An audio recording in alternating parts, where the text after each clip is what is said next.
Hey guys, this is Kami Ken, and out of everything, I miss playing video games the most. I remember back in the day, my favorite games to play were Sonic, Call of Duty, Naruto Ultimate Ninja Storm, Metal Gear Online 2, and Uncharted 3 online multiplayer.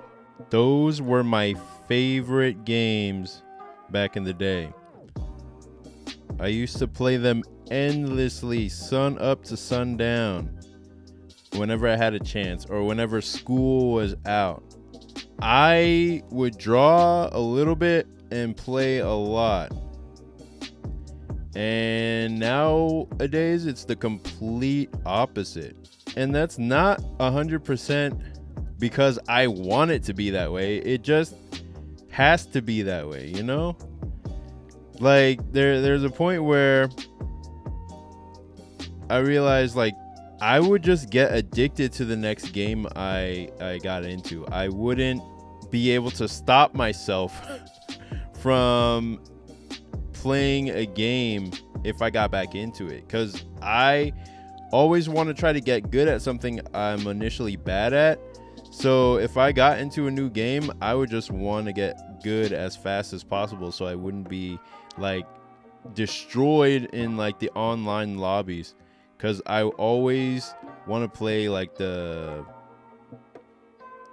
online shooters or just the competitive multiplayer games, the games that are a good way to blow off steam after work, where you just able to cuss people out and just and use whatever skills you have on the game to beat whoever you're playing against.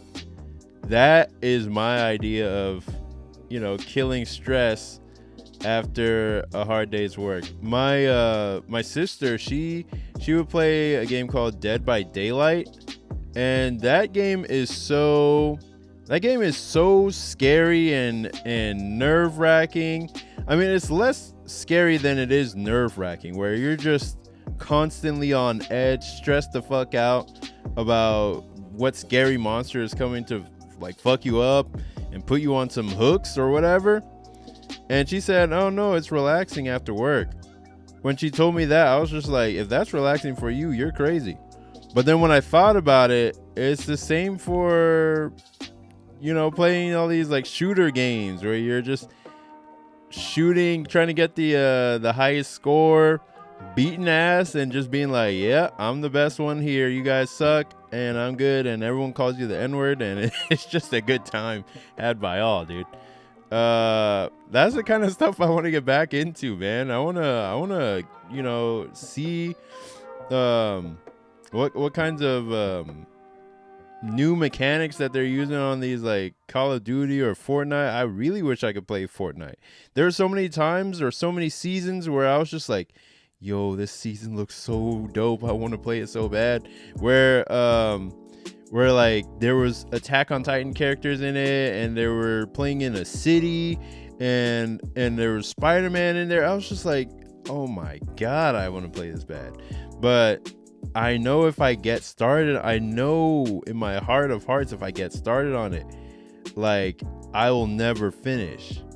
It'll just consume me. Like it. I'll just be driven to get really, really good at it, and it's just like I don't have enough.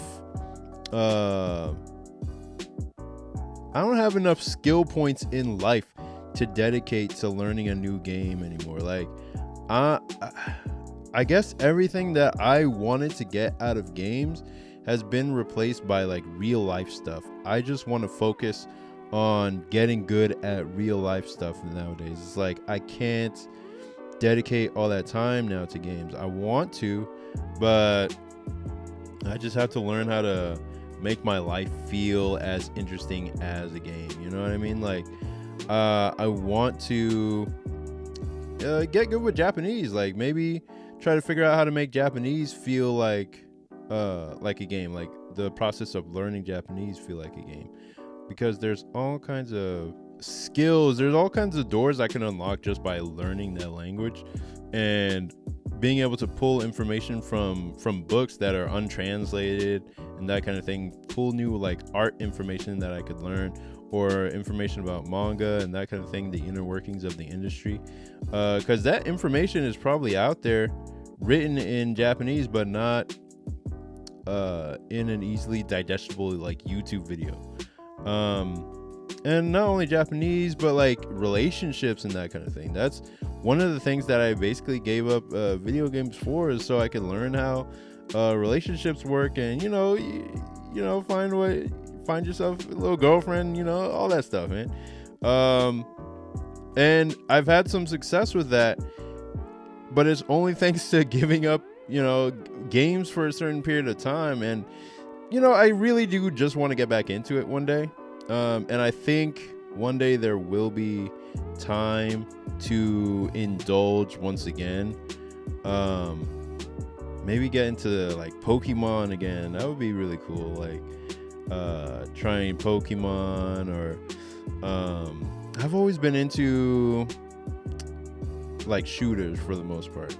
I want to play the revival of Metal Gear Online, and get me like a PS3 to play it. I want to play some PS2 games with like early 2000s aesthetics, like those low poly graphics, just to feel those feelings again, you know what I mean, of having that time to play those older games and just being in a chill space where you don't even have to really think about that much. You just play the game, lose yourself in the game, and enjoy the process. That is basically what I'm trying to recreate with like making my own comics. Is like, I want to create a space that you can just sort of lose yourself in. You can lose yourself in the story and just focus on those events, and come out of it transformed in some way. It doesn't have to be a deep transformation. Just, it can be like a sense of dread, or it could be a sense of slight happiness. It's just, I want to create stuff that gives you a different feeling that than you came in with, you know what I mean? And that is what I'm trying to do with my latest webcomic that is not pictured here. This is not the comic that I'm working on right now. My latest webcomic, Saintly. It is a demon chase horror action comedy about two best friends who have to outrun the demon loan sharks that they borrowed from. Basically, it's like Scooby-Doo meets K-pop Demon Hunters without the K-pop. And the story backs the main character into a corner where she has to decide between the hard path to success or lose her soul to the lure of easy money. And we get to see the ramifications of her choice, and if she can hide this deal with the devil from her friend, or if it will tear them apart. And I hope you read my comic in the description and check out the story. It should appear in your email inbox or your spam folder if you don't see it. And I hope you give that comic a shot. It is basically done. I'm done coloring it now. I've done, for the most part, lettering it now, but I still have not released the colored version on my email list yet. So it's still in black and white. But once I get the edits back from my publisher, then I'll be able to post that up for you guys to read and check it out for yourself. Lose yourself in this story, because it's going to be going on for a little while. So I hope you enjoy it, and please rate, comment, and subscribe, and I'll see you in the next one. Peace.